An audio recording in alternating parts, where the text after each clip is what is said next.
All new tonight at 11, a CBS4 News special report that we are calling More Than Skin Deep. CBS4 anchor Frances Wang took some time off last month to heal from a skin condition that she developed earlier this summer. And Frances joins us now to talk about what she's been through and what she's learned. We're happy to have you here talking about it and telling your story. Thank you, guys. Yeah, you know, as news anchors, it's not often that we end up becoming the story, but that's actually what happened to me when I decided to share what was happening to me behind the scenes on social media. I wanted to spread awareness, but I also wanted to let other people dealing with the emotional and physical pain of skin issues know that they are not alone.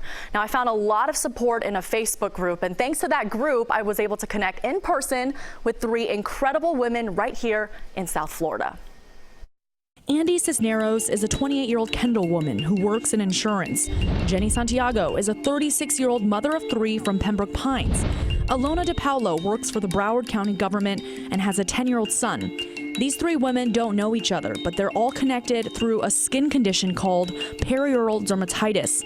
In Alona's case, it's her son who is suffering. It's frustrating, and I know it's frustrating for him. Dr. Robert Kersner, chair of University of Miami's Frost Department of Dermatology, calls it a cousin of rosacea. Board-certified dermatologist, he says, should be able to recognize it right away. You usually get a rash. Sometimes it's red bumps, sometimes it's scaly rash around the openings on the face. Everything from allergies to hormones, even household items like fluoride toothpaste have been blamed as the culprit. Most people link it to steroid usage of some sort, often topical steroids. You're giving topical steroids, which actually initially help, but then perpetuate the condition and make it worse. And that's exactly what happened with Alona's 10-year-old son. Topical steroids prescribed for his eczema.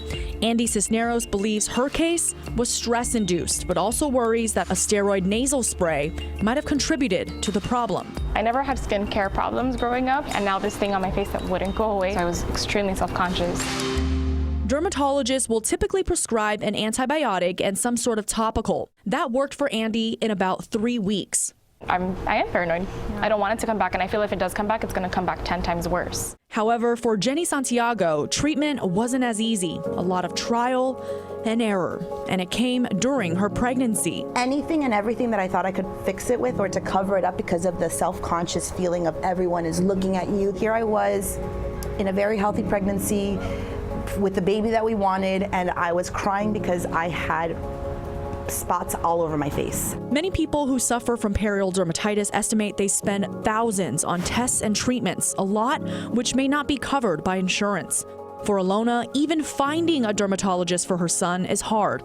She's about to see her 6th. And now I'm at the point where I understand why people are skeptical about the medical industry and about dermatology in South Florida. Dr. Loretta Seraldo, a board-certified dermatologist with more than 40 years of experience, is empathetic to Alona's frustrations. Frankly, there are many physicians where there's more of a priority putting in botulinum toxin, fillers, lasering people. Skin disease always takes a great emotional impact. It affects people's appearance, and they don't really, people don't want to talk about it. They rather hide it. They put makeup on and they try to do 1,000 different treatments. But the truth is there's so much to be learned about this condition.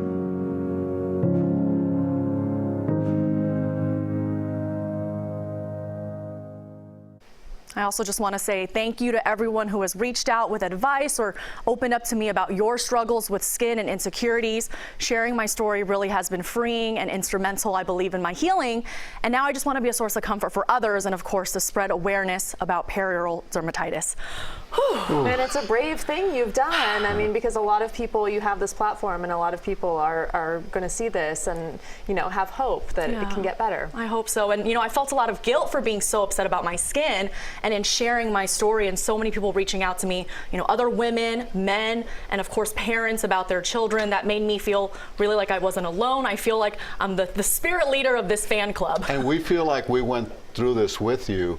finding a doctor just to tell you what you had. I remember how difficult that was for you. Yeah, I mean, you recommended your allergist. I went to an endocrinologist. I went to so many different doctors, and it was so hard to find what was causing the problem. And now that I figured it out, my case was triggered by topical steroids.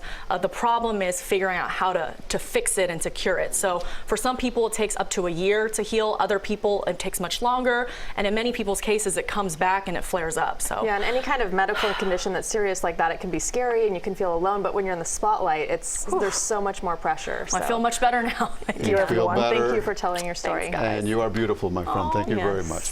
Thanks. Our special report continues online, where you can watch Frances's interviews with the two dermatologists seen in the story in their entirety. Find it at cbsmiami.com.